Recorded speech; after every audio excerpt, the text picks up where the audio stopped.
Seventh history chapter 3। तो इसमें दिल्ली के बारे में दे रखा है। तो जो दिल्ली था वो कैपिटल जिस किंगडम का था, जिस किंगडम के अंदर था, तुम्हारा राजपूत का कैपिटल था ये। लेकिन बाद में चौहान्स ने तुम्हार को डिफीट करके दिल्ली में शिफ्ट हो गए। ठीक है ना। जो चौहान्स थे वो पहले अजमेर में थे, लेकिन यहाँ पे दिल्ली में शिफ्ट हो गए तुम्हार को डिफीट करके। और ये कब किया था? मिडल ऑफ 12th सेंचुरी के अंदर। बहुत सारे जैन मर्चेंट्स जो थे वो दिल्ली के अंदर रहते थे और उन्होंने मंदिर भी बनवाए थे। दिल्ली के अंदर कॉइन्स भी बनने लगे जिनको हम बोलते हैं दहलीवाल। ठीक है। अब हमें दिल्ली के बारे में इंफॉर्मेशन कैसे पता चलती है? इंस्क्रिप्शन, कॉइन्स और आर्किटेक्चर। और एक और चीज़ है तारीख या तवारीख। अगर हम इसको सिंगुलर में यूज़ करें तो बोलते हैं हम तारीख, और अगर प्लूरल करें तो तवारीख। ये पर्शियन में लिखी जाती है। और जो तवारीख के ऑथर्स हैं जो इसको लिखते हैं, वो उन ऑथर्स के बारे में यहाँ पे कुछ लिखे हैं पॉइंट्स।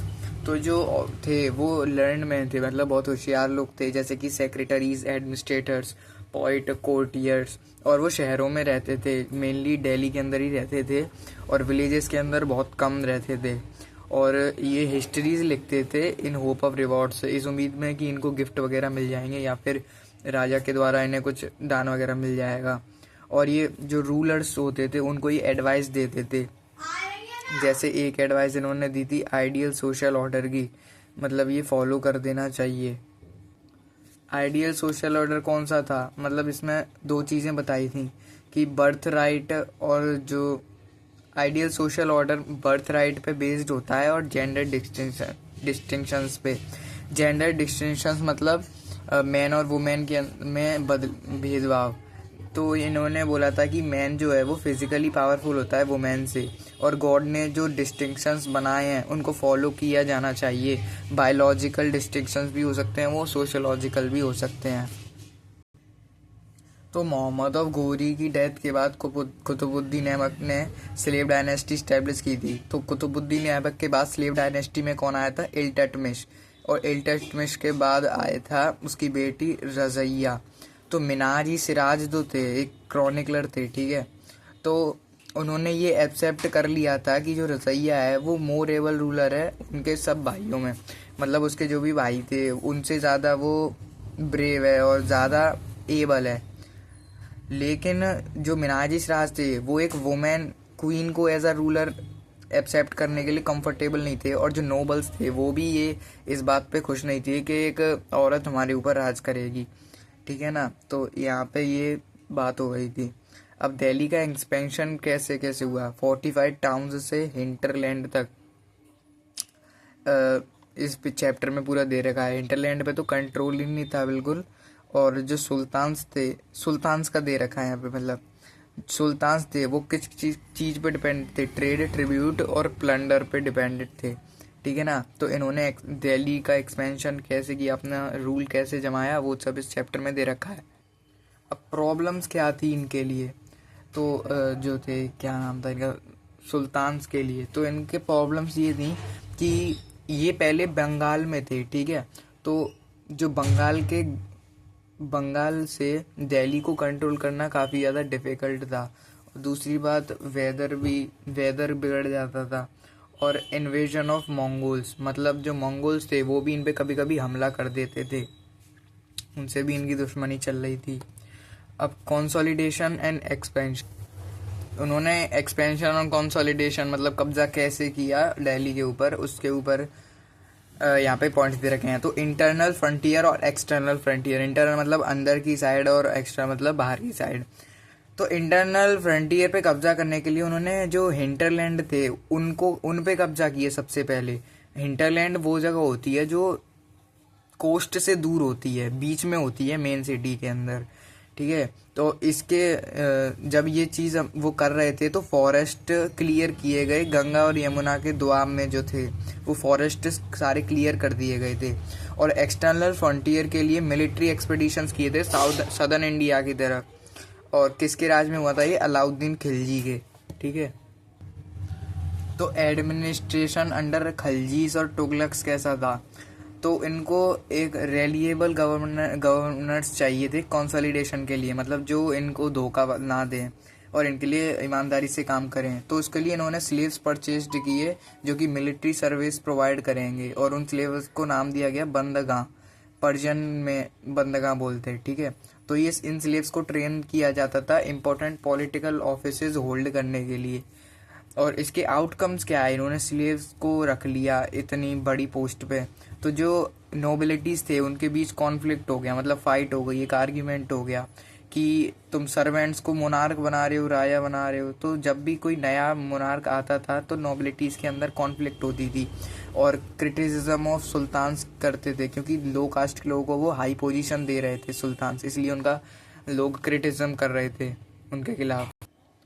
तो पहले के सुल्तान्स की तरह खलजीस और तुगलक मोनार्क्स ने भी मिलिट्री कमांडर को अपॉइंट किया as governors of territories of varying size, मतलब जो उनके पास बहुत सारी जगह थी तो उन्होंने कुछ मिलिट्री कमांडर को अपॉइंट किया और छोटी छोटी जगहों का उनको गवर्नर बना दिया। इन लैंड्स को बोला जाता था इक्ता, और जो उनको होल्ड करता था उसको बोला जाता था इक्तेदार या फिर मुक्ति। तो इनके फंक्शंस क्या थे इक्तेदार या मुक्ति के, तो इनके फंक्शंस थे कि मिलिट्री कैंपेन्स चलाना, लॉ एंड ऑर्डर को मेंटेन करना और रेवेन्यू कलेक्ट करना। तो मुक्तिस के ऊपर कुछ चेक्स भी लगते थे, मतलब उनके ऊपर कुछ टैक्स वगैरह हम बोल सकते हैं, मतलब ये चीज़ उनके ऊपर लागू होती थी। सबसे पहले जो उनकी पोस्ट थी वो हेरिडेटरी नहीं होती थी, मतलब अगर किसी की डेथ हो जाती है तो उसकी जॉब उनके बच्चे को मिल जाती है, ऐसा नहीं होता था, ठीक है। और जो एकता थे जिनको अपॉइंटेड किया जाता था वो एक शॉर्ट पीरियड के लिए अपॉइंट किया जाता था, मतलब ठीक है ना। और अकाउंटेंट्स जो थे वो अपॉइंट किए जाते थे, मतलब अकाउंट एक पर्सन अपॉइंट किया जाता था उस ये चेक करने के लिए कि मुक्ति कितना अमाउंट कलेक्ट कर रहे हैं कितना नहीं कर रहे हैं, ठीक है। और वो लोग ये भी देखते थे कि जो मुक्ति हैं जो उसको होल्ड कर रहे हैं वो कहीं ज़्यादा नंबर ऑफ सोल्जर्स तो नहीं रख रहे, कहीं राजा कोई लपेट लें, तो ऐसे मतलब वो देखते थे कि कुछ एक लिमिटेड अमाउंट ऑफ उनके पास सोल्जर्स रखे हो।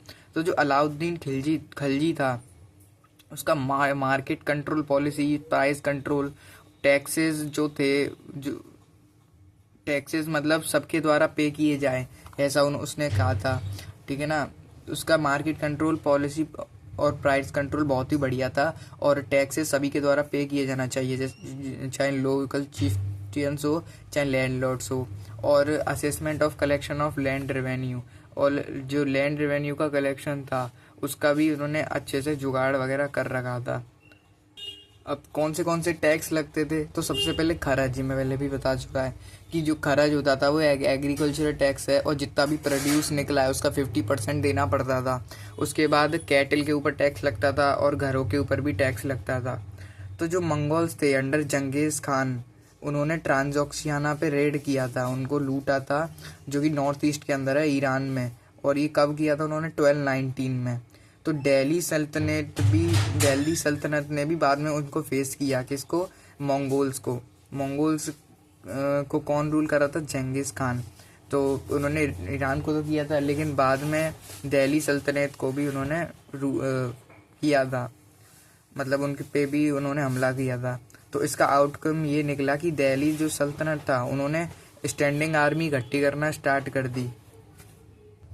तो सल्तनत period under 15th and 16th century कैसा था, तो जो सैयद्स और लोडीज थे तब ये थे 15th और 16th सेंचुरी में। तो इनके राज में क्या क्या हो रहा था, नई सिटीज फ्लरिश होने लगी, जैसे जौनपुर, बंगाल, मलवा, गुजरात, ठीक है ना। और यहाँ पे इंडिपेंडेंट रूलर्स आने लगे और न्यू रूलिंग ग्रुप्स भी आए, जैसे अफगान और राजपूत, ठीक है। तो 1540 से 1545 तक शेर शाह सूरी ने रूल किया दिल्ली के अंदर, और कौन सी डायनेस्टी में, सूर डायनेस्टी में, ठीक है ना। तो जो शेर शाह सूरी थे उन्होंने इवेंचुअली हुमायूं को चैलेंज किया और उन्होंने हरा भी दिया। जो हुमायूं ने कब रूल किया था दिल्ली में, 1530 से 1540 तक। 1540 के बाद इसको हरा दिया था हुमायूं को, शेर शाह सूरी यहाँ पे आ गए थे। उसके बाद हुमायूं फिर से आया 1555 में 1556 तक, ठीक है। तो हुमायूं के बाद अकबर आया 1556 से 1605 तक।